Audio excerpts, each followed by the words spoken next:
The year 1995 brought a major event in the boxing world. The legendary Mike Tyson, who had just spent 4 years behind bars, was finally released. The former undisputed heavyweight champion of the world was ready to return. His comeback was fueled with incredible force. Of course, after such a long absence from the ring, nobody expected Tyson to face a dangerous opponent like Raymond Mercer or Michael Moore right away. His camp needed someone with a respectable record, good enough to sell the fight, but not a real threat to Iron Mike.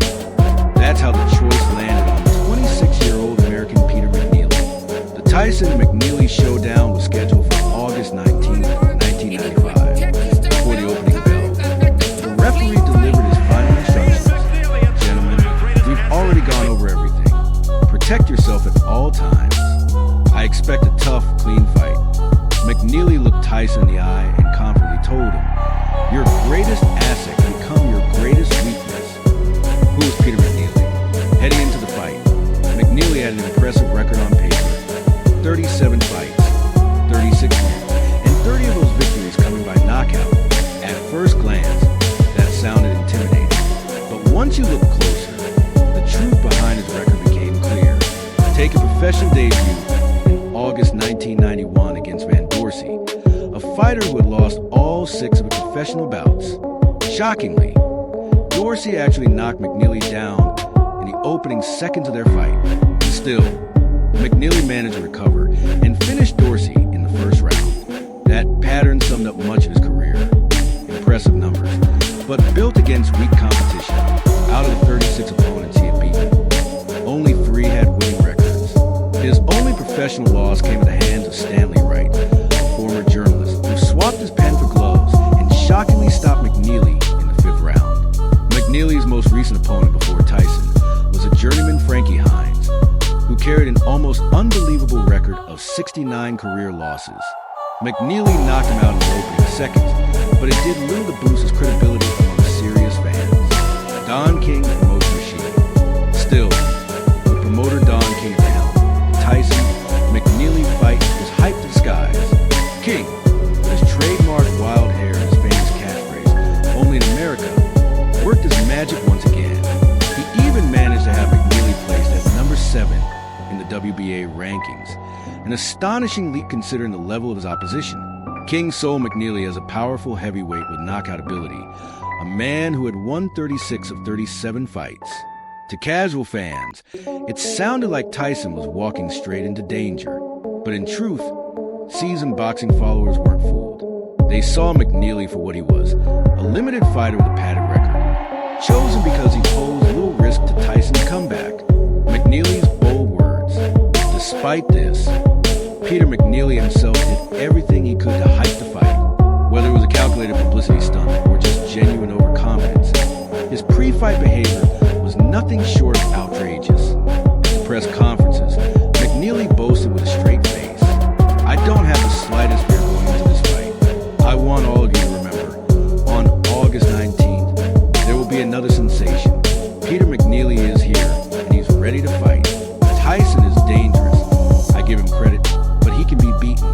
Buster Douglas knocked him out, and I'm a stronger puncher than James. You'll all see why they call me the Hurricane.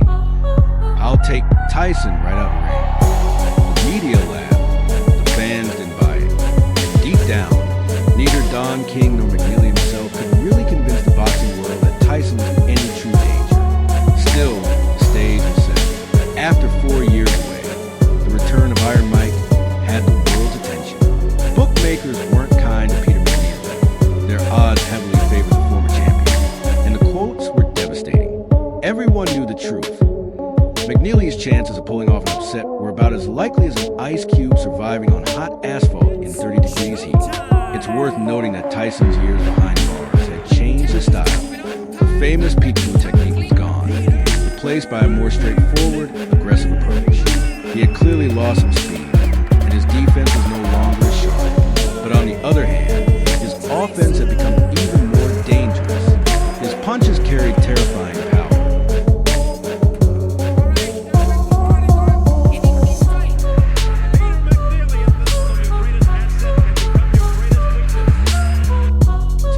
McNeely opened the fight aggressively, charging at Tyson without hesitation. But the champion instantly reminded him who he was dealing with, the Thunder's right hook. Tyson sent McNeely crashing the canvas in the opening seconds. The underdog bravely got up and tried to continue. But Tyson was relentless. As promised, he came forward like a storm, measuring his opponent, waiting for the perfect shot. Seconds into the fight, McNeely on the canvas.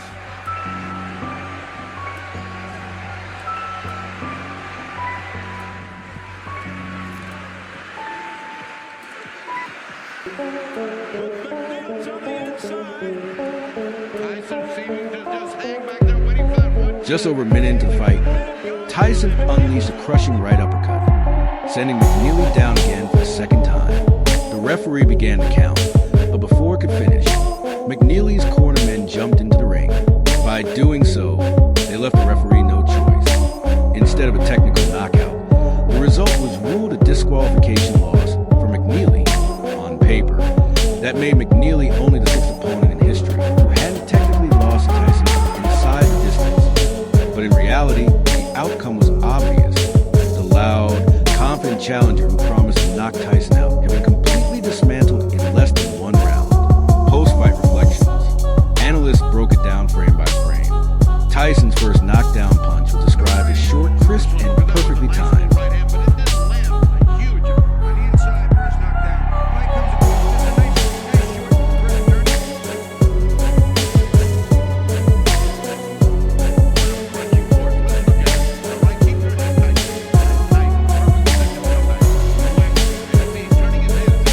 Legendary Sugar Ray Leonard some of the best. It was like watching a truck collide with a Volkswagen. Mike Tyson's return to the ring couldn't have gone better.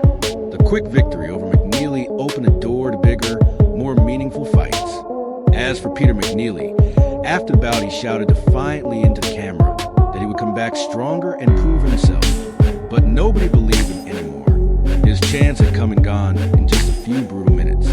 And with that, Tyson